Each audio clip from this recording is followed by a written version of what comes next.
আপনাদের অবস্থান কর্মসূচির ৩৮তম দিন আজকে, এর পরবর্তী কর্মসূচি কি আপনাদের? আমি সাবিনা মমতাজ, আমি আসছি যশোর থেকে। আমাদের আমি হেড টিচার আমার স্কুলের। আমাদের আজকে ৩৮তম দিন আন্দোলনের। গতকাল ছিল ৩৭, তো ৩৭তম দিনে আমরা লং মার্চ যমুনা করছিলাম, আমাদের কর্মসূচি ছিল। সেখানে আমাদের প্রতিনিধিদেরকে সচিবালয়ে ডাকা হয়েছিল। ওনারা আমাদের এর আগে ৭ তারিখে ছিল লং মার্চ যমুনা, সেখানে আমাদের অনেক ক্ষয়ক্ষতি হয়েছে, অনেক টিচাররা ইনজুরি হয়েছে। আমি নিজেও, আমাকে স্টেজ দেখতেছেন, এটা কিন্তু আমি আগে থেকেই না, ওই দিন আমার পা দুটোই ক্ষতিগ্রস্ত হয়েছে সেই জন্য।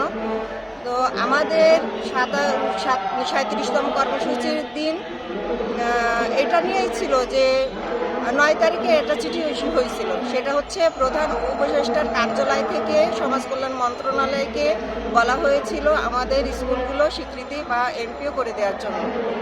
আজ পর্যন্ত সেই চিঠির কোনো বাস্তবায়নও হয়নি এবং সেই চিঠির সম্পর্কে কোনো আলোচনা আমরা শুনতেছি না, বারবার আমাদেরকে সময় দেওয়া হচ্ছে।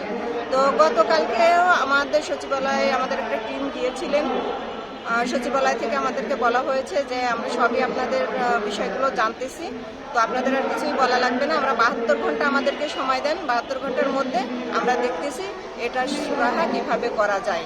আর এটা আমরা তাদের লাস্ট আশ্বাস হিসেবে নিচ্ছি যে এটা তাদের লাস্ট আশ্বাস আমাদেরকে দেওয়া।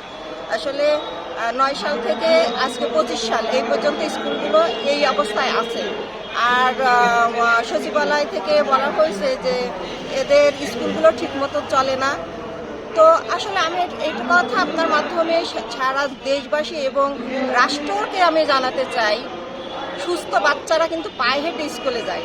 প্রতিবন্ধী স্কুলগুলো চালানো অত সোজা না। আমি রাষ্ট্রকে একটা চ্যালেঞ্জ দিচ্ছি, আপনি ৭ দিন সারা বাংলাদেশের এই প্রতিবন্ধী স্কুলগুলো ফুলফিল চালিয়ে দেখেন তো, আপনি চালান, তারপরে আমাদেরকে বলেন যে এখানে ঠিক মতন চলতেছে না স্কুল বা স্কুলগুলো ঠিক মতন খোলা থাকে না।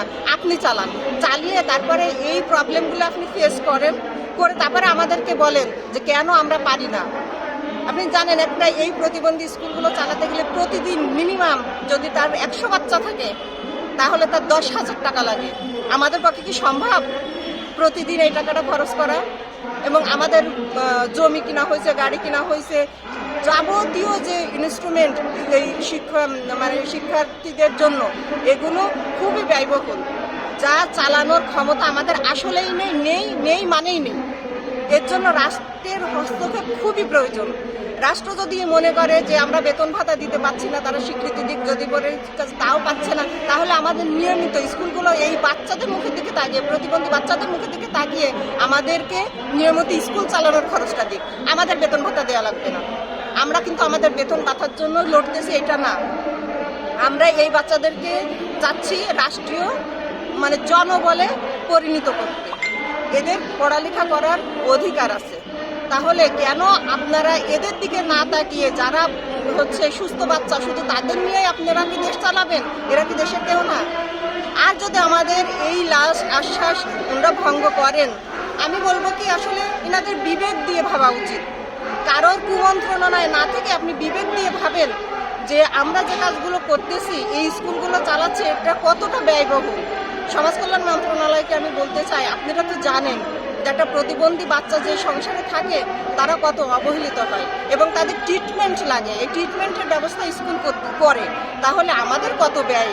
আর এটা আমরা কিভাবে করব? তাহলে তো স্কুল চালাতে গিয়ে আমাদের জায়গা জমি সব বিক্রি করে চালাতে হবে। এই জন্য আমি রাষ্ট্রকে বলতেছি, আপনারা দেখেন যে স্কুলগুলো চালানোর ব্যয়বহুলতা কী। আর যদি এই লাস্ট আশ্বাসে ওনারা আমাদেরকে আসলে কিছু সুফল বা আমাদেরকে মাঠ থেকে সরে যাওয়ার কোনো ব্যবস্থা না করেন, তাহলে অবশ্যই আমরা হটলাইনে যাবো। আর হটলাইনটা এইটা, আমরা রাষ্ট্রের কোনো ক্ষতি করবো না। আসলে আমি নিজে ব্যক্তিগতভাবে আমার এতটা আক্রোশ, আমি তো ভাবছিলাম যে আসলে বিষ খাই, আর সহ্য হচ্ছে না। এখানে বিষ খাওয়া ছাড়া বিষ খেয়ে মরে যায়, তাহলে হয়তো এনাদের শান্তি হবে না। তো প্রত্যেকটা আশেপাশে দেখেন যে কটা আন্দোলন হচ্ছে, সব আন্দোলনে কিন্তু তারা মেনে নিচ্ছে। কেন মেনে নিচ্ছেন সেগুলো? মানে তেলালা মাথায় তেল দিচ্ছেন, যাদের রাজনৈতিক পাওয়ার আছে, যাদের ম্যান পাওয়ার আছে, যারা ক্ষতি করতে পারে রাষ্ট্রের, এই ভয়ে আমরা ক্ষতি করতে পারতেছি না। আমাদের ম্যান পাওয়ার নেই, আমাদের রাজনৈতিক ক্ষমতা নেই, এই জন্য কি আমাদের প্রতি এই অবহেলা? কেন করতেছেন এটা? আমি রাষ্ট্রের কাছে এই জবাবটা রাখতেছি, আর আমার কিছু আসলে বলার নেই।